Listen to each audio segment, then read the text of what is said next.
ಶ್ರೀ ಗಣಪತಿ ಶಾರದಾ ಗುರುಭ್ಯೋ ನಮಃ. ಶ್ರೀರಾಮ ರಾಮ ರಾಮೇತಿ ರಮೇ ರಾಮೇ ಮನೋರಮೆ ಸಹಸ್ರನಾಮ ತತ್ತುಲ್ಯಂ ರಾಮನಾಮ ವರಾನನೆ. ಶ್ರೋತೃಗಳಿಗೆ ಶ್ರೀಮದ್ ವಾಲ್ಮೀಕಿ ರಾಮಾಯಣದ ಅಯೋಧ್ಯ ಕಾಂಡದಲ್ಲಿ ಕಾಕಾಸುರನ ಕಥೆ ಎಂಬ ಪ್ರಕ್ಷಿಪ್ತ ಸರ್ಗವೊಂದಕ್ಕೆ ಸ್ವಾಗತ.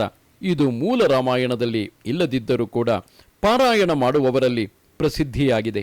ಹಾಗೂ ಮುಂದೆ ಸೀತಾದೇವಿಯ ವನವಾಸ ಸಮಯದಲ್ಲಿ ಸೀತಾದೇವಿಯು ಹನುಮಂತನಿಗೆ ಈ ಕಾಕಾಸುರನ ಕಥೆಯನ್ನು ಹೇಳುತ್ತಾಳೆ.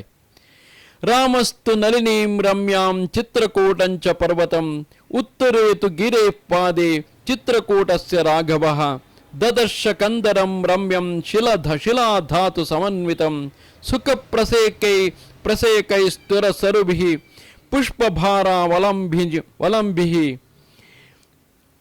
ಸಂವೃತಂ ಚ ರಹಸ್ಯಂಚ ಮತ್ತದ್ವಿಜಗಣಾಯತಂ ತದ್ದೃಷ್ಟ್ವಾ ಸರ್ವಭೂತಾನಾಂ ಮನೋದೃಷ್ಟಿ ಹರಂ ವನಂ ಉವಾಚ ಸೀತಾಂ ಕಾಕುಸ್ಥೋ ವನದರ್ಶನ ವಿಸ್ಮಿತಃ.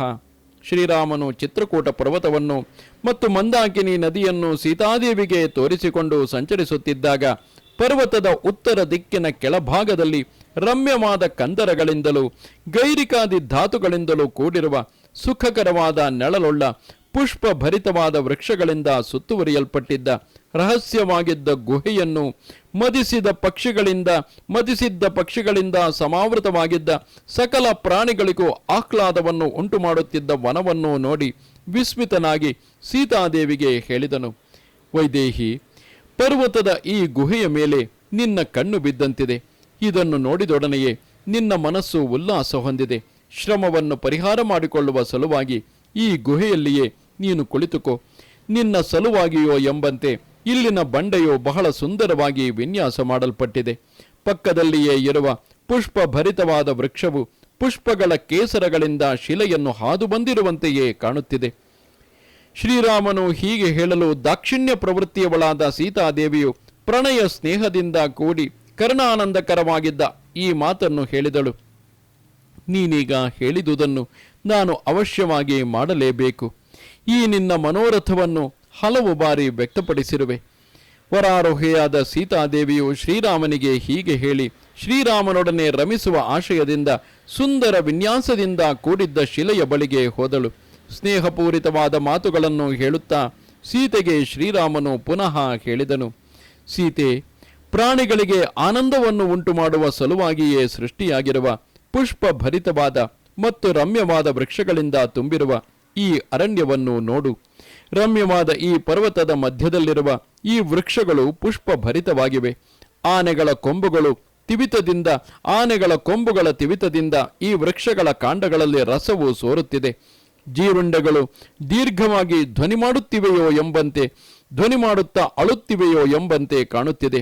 ಮಗು ಎಂದು ನನ್ನ ತಾಯಿಯು ಅಯೋಧ್ಯ ಪಟ್ಟಣದಲ್ಲಿ ಕೂಗುತ್ತಿದ್ದಂತೆಯೇ ಮರಿ ಹಕ್ಕಿಯಲ್ಲಿ ಅತ್ಯಂತ ವಿಶ್ವಾಸವುಳ್ಳ ಈ ಪಕ್ಷಿಯು ಕೂಡ ಪುತ್ರ ಎಂದು ಮಧುರವಾದ ಮತ್ತು ದಯನೀಯವಾದ ಧ್ವನಿಯಿಂದ ಕೂಗುತ್ತಿದೆ. ಸಾಲ ವೃಕ್ಷದ ರೆಂಬೆಯ ಮೇಲೆ ಕುಳಿತಿರುವ ಈ ಭೃಂಗರಾಜ ಪಕ್ಷಿಯು ಸಂಗೀತವನ್ನು ಹೇಳುತ್ತಿದೆಯೋ ಎಂಬಂತೆ ಕೋಗಿಲೆಯೊಡನೆ ಕೂಡಿ ಧ್ವನಿ ಮಾಡುತ್ತಿದೆ. ಇತ್ತ ನೋಡು ಸೀತೆ, ಈ ರೆಂಬೆಯ ಮೇಲೆ ಕುಳಿತಿರುವುದು ಮರಿ ಕೋಗಿಲೆ ಇರಬಹುದು. ಏಕೆಂದರೆ ಇದು ಕೂಗುತ್ತಿರುವುದು ಅಸಂಬದ್ಧವಾಗಿದ್ದರೂ ಕರ್ಣಾನಂದಕರವಾಗಿದೆ. ಪುಷ್ಪ ಭಾರದಿಂದ ಬಗ್ಗಿರುವ ವೃಕ್ಷವನ್ನು ಆಶ್ರಯಿಸಿರುವ ಈ ಬಳ್ಳಿಯು ಬಳಲಿಕೆಯಾದಾಗ ನನ್ನನ್ನು ಆಲಂಗಿಸುವ ನಿನ್ನ ಹಾಗೆಯೇ ಕಾಣುತ್ತಿದೆ.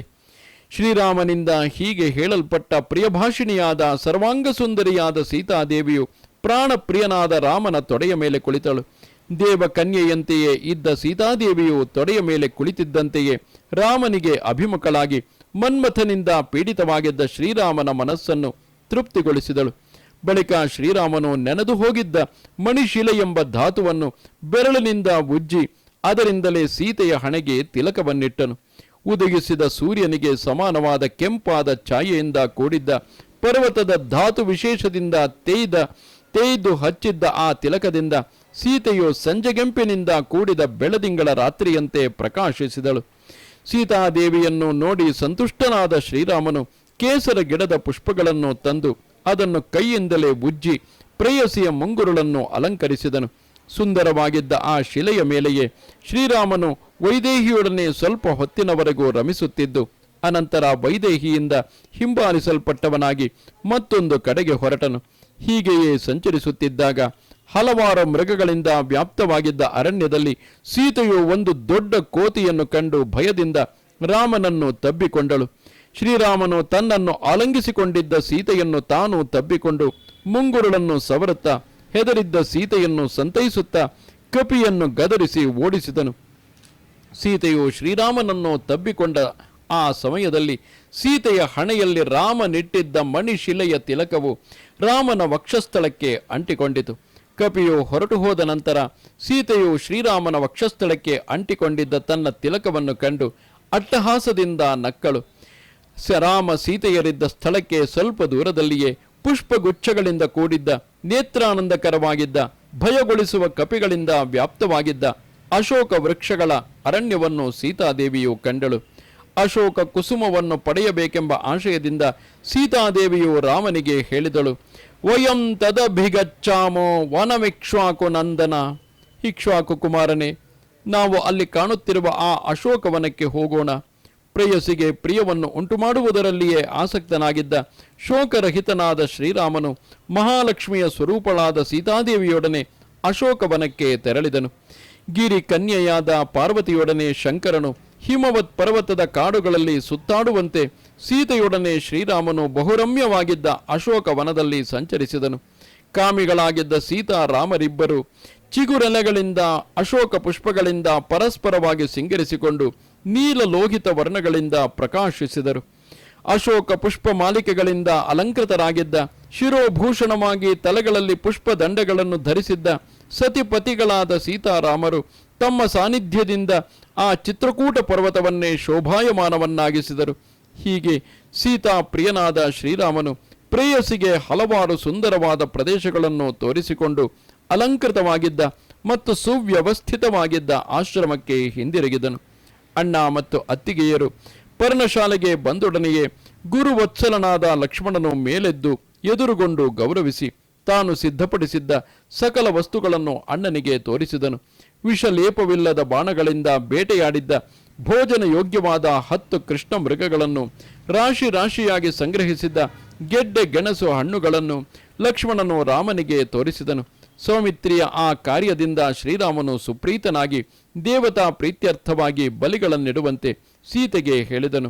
ಶ್ರೀರಾಮನ ಆದೇಶದಂತೆ ಸೀತಾದೇವಿಯು ಮೊದಲು ದೇವತೆಗಳ ಪ್ರೀತ್ಯರ್ಥವಾಗಿ ಬಲಿಗಳನ್ನಿಟ್ಟು, ಭೂತ ಪ್ರೀತ್ಯರ್ಥವಾಗಿ ಪ್ರಾಣಿಗಳಿಗೂ ಪಕ್ಷಿಗಳಿಗೂ ಅನ್ನವನ್ನಿಟ್ಟು, ಅನಂತರ ರಾಮ ಲಕ್ಷ್ಮಣರಿಬ್ಬರಿಗೂ ಮಧು ಮಾಂಸ ಕಂದ ಮೂಲ ಫಲಗಳನ್ನು ಬಡಿಸಿದಳು. ಭೋಜನವಾದ ಬಳಿಕ ಸೋದರರಿಬ್ಬರಿಗೂ ಕೈ ತೊಳೆಯಲು ಮತ್ತು ಶುದ್ಧಾಚಮನ ಮಾಡಲು ನೀರು ಕೊಟ್ಟು ಅನಂತರ ತಾನು ಭೋಜನ ಮಾಡಿದಳು. ಉಳಿದಿದ್ದ ಮಾಂಸ ಭಕ್ಷ್ಯಗಳನ್ನು, ಒಣಗಿ ಹೋಗಿದ್ದ ನಿಕೃಷ್ಟವಾದ ಇತರ ಪದಾರ್ಥಗಳನ್ನು ರಾಮನ ಸೂಚನೆಯಂತೆ ಸೀತೆಯು ಕಾಗೆಗಳಿಗೆ ಹಾಕಿದಳು. ಬಳಿಕ ಆಯಾಸಗೊಂಡಿದ್ದ ಸೀತೆಯು ರಾಮನ ತೊಡೆಯಲ್ಲಿ ತಲೆಯನ್ನಿಟ್ಟುಕೊಂಡು ನಿದ್ರಿಸಿದಳು. ಅವಳು ಎಚ್ಚರಗೊಂಡ ನಂತರ ರಾಮನು ಸೀತೆಯ ತೊಡೆಯನ್ನೇ ದಿಂಬನ್ನಾಗಿ ಮಾಡಿಕೊಂಡು ಮಲಗಿದನು. ಬಲಿಯನ್ನು ತಿನ್ನಲು ಬಂದಿದ್ದ ಕಾಗೆಗಳಲ್ಲಿ ಒಂದು ಕಾಗೆಯು ಸೀತೆಯ ಸ್ತನ ಪ್ರದೇಶದ ಮಾಂಸವನ್ನು ತಿನ್ನಲು ಬಯಸಿ ಅವಳ ಮೇಲೆರಗಿತು. ಎಷ್ಟು ಓಡಿಸಿದರೂ ಮತ್ತೆ ಮತ್ತೆ ಬರುತ್ತಲೇ ಇತ್ತು. ಸುಖವಾಗಿ ನಿದ್ರಿಸುತ್ತಿದ್ದ ರಾಮನನ್ನು ಎಬ್ಬಿಸಲು ಸೀತೆಗೆ ಮನಸ್ಸಾಗಲಿಲ್ಲ. ಕಾಗೆಯ ಕುಕ್ಕಾಟಗಳಿಂದ ಸೀತೆಯ ಎದೆಯಿಂದ ರಕ್ತವು ಹರಿಯತೊಡಗಿತು. ಅದರಿಂದ ಎಚ್ಚೆತ್ತ ರಾಮನು ಇದೇನಿದು ಎಂದು ಸುತ್ತಲೂ ನೋಡುತ್ತಿರುವಾಗ ಹತ್ತಿರದಲ್ಲೇ ಹಾರಾಡುತ್ತಿದ್ದ ಕಾಗೆಯನ್ನು, ಸೀತೆಯ ಸ್ತನ ಪ್ರದೇಶದಿಂದ ಹರಿಯುತ್ತಿರುವ ರಕ್ತವನ್ನು ಕಂಡನು. ಸೀತೆಯು ಭಯದಿಂದ ಅತ್ತಲಿತ್ತ ಓಡಾಡುತ್ತಿದ್ದಂತೆಲ್ಲ ಆ ಕಾಗೆಯು ಅವಳನ್ನೇ ಅನುಸರಿಸಿ ಬರುತ್ತಿದ್ದುದನ್ನು ಶ್ರೀರಾಮನು ನೋಡಿದನು. ಎಷ್ಟು ದೂರಕ್ಕೆ ಹೋದರೂ ಬಿಡದೆ ಆ ಕಾಗೆಯು ಸೀತೆಯ ಮೇಲೆ ಕುಳಿತುಕೊಳ್ಳಲು ಯತ್ನಿಸುತ್ತಿದ್ದಿತು. ಗಂಡನು ತನ್ನಲ್ಲಿಟ್ಟಿದ್ದ ಪ್ರೀತಿಯಿಂದಲೇ ದರ್ಪಿತಳಾಗಿದ್ದ ನಿಷ್ಕಳಂಕಳಾದ ಸೀತೆಯು ಕಾಗೆಯ ವಿಷಯದಲ್ಲಿ ಕುಪಿತಳಾದಳು. ಸೀತಾದೇವಿಯು ಕಾಗೆಯನ್ನು ಬಾರಿ ಬಾರಿಗೂ ಕೈಯಿಂದ ದೂಡುತ್ತಾ ಅದರ ಉಪಟಳವನ್ನು ನಿವಾರಣೆ ಮಾಡಿಕೊಳ್ಳಲು ಪದೇ ಪದೇ ಯತ್ನಿಸಿದರು. ಆ ಕಾಗೆಯು ರೆಕ್ಕೆಯಿಂದಲೇ ಸೀತೆಯನ್ನು ಬಡಿಯುತ್ತಾ, ಕೊಕ್ಕಿನಿಂದ ಕೊಕ್ಕುತ್ತಾ, ಉಗುರುಗಳಿಂದ ಪರಚುತ್ತಾ ಮತ್ತಷ್ಟು ಕೋಪಗೊಳ್ಳುವಂತೆ ಮಾಡಿತು. ಅತ್ಯಂತ ಕುಪಿತಳಾಗಿದ್ದ ಸೀತಾದೇವಿಯ ತುಟಿಗಳು ಅದುರುತ್ತಿದ್ದವು, ಹುಬ್ಬುಗಳು ಗಂಟಿಕ್ಕಿದವು. ಅಂತಹ ಸ್ಥಿತಿಯಲ್ಲಿದ್ದ ದೇವಿಯನ್ನು ನೋಡಿ ಶ್ರೀರಾಮನು ಕಾಗೆಯನ್ನೊಮ್ಮೆ ಎಚ್ಚರಿಸಿದನು. ದುಷ್ಟ ಸ್ವಭಾವದ ಆ ಕಾಗೆಯು ರಾಮನಿತ್ತ ಎಚ್ಚರಿಕೆಯನ್ನು ನಿರ್ಲಕ್ಷಿಸಿ ಪುನಃ ಸೀತೆಯ ಮೇಲೆರಗಿತು. ಅದರಿಂದ ಶ್ರೀರಾಮನು ಕೋಪಗೊಂಡನು. ಒಡನೆಯೇ ಪುರುಷ ಶ್ರೇಷ್ಠನಾದ ಶ್ರೀರಾಮನು ಐಶಿಕಾಸ್ತ್ರವನ್ನು ಮಂತ್ರದಿಂದ ಅಭಿಮಂತ್ರಿಸಿ ಕಾಗೆಯ ಮೇಲೆ ಪ್ರಯೋಗಿಸಿದನು. ರಾಮನು ಬಿಟ್ಟ ದರ್ಭಾಸ್ತ್ರದಿಂದ ಹಿಂಬಾಲಿಸಲ್ಪಟ್ಟ ಆ ಕಾಗೆಯು ರಕ್ಷಣೆಗಾಗಿ 3 ಲೋಕಗಳನ್ನು ಸುತ್ತಾಡಿತು. ಅದಕ್ಕೆ ದೈವ ವರವಿದ್ದುದರಿಂದ ಎಲ್ಲ ಲೋಕಗಳಲ್ಲಿಯೂ ತಡೆಯಿಲ್ಲದೆ ಸಂಚರಿಸುವ ಸಾಮರ್ಥ್ಯವನ್ನು ಪಡೆದಿದ್ದಿತು. ಎಲ್ಲೆಲ್ಲಿ ಹೋದರೂ ಬೆನ್ನಟ್ಟಿ ಬರುತ್ತಿದ್ದ ಭೂತ ಸದೃಶವಾದ ಐಶಿಕಾಸ್ತ್ರವನ್ನು ನೋಡಿ 3 ಲೋಕಗಳಲ್ಲಿಯೂ ರಕ್ಷಕರನ್ನು ಕಾಣದೆ ಅದು ರಾಮನ ಬಳಿಗೆ ಪುನಃ ಬಂದಿತು. ಮಹಾತ್ಮನಾದ ರಾಮನ ಮತ್ತು ಸೀತೆಯ ಕಾಲುಗಳ ಮೇಲೆ ಬಿದ್ದು ಮನುಷ್ಯ ಧ್ವನಿಯಿಂದಲೇ ರಾಮನನ್ನು ಪ್ರಾರ್ಥಿಸಿತು. ಪ್ರಸಾದಂ ಕುರುಮೇ ರಾಮ ಪ್ರಾಣೈ ಸಾಮಗ್ರ್ಯಮಸ್ತುಮೇ ಅಸ್ತಸ್ಯಾಸ್ಯ ಪ್ರಭಾವೇಣ ಶರಣಂ ನಲಭೆ ಕ್ವಚಿತು. ರಾಮ, ಪ್ರಸನ್ನನಾಗು, ನನ್ನನ್ನು ಪ್ರಾಣದಿಂದುಳಿಸು. ಈ ಅಸ್ತ್ರದ ಪ್ರಭಾವದಿಂದಾಗಿ ನನಗೆ 3 ಲೋಕಗಳಲ್ಲಿಯೂ ಆಶ್ರಯವೇ ಇಲ್ಲದಂತಾಗಿದೆ.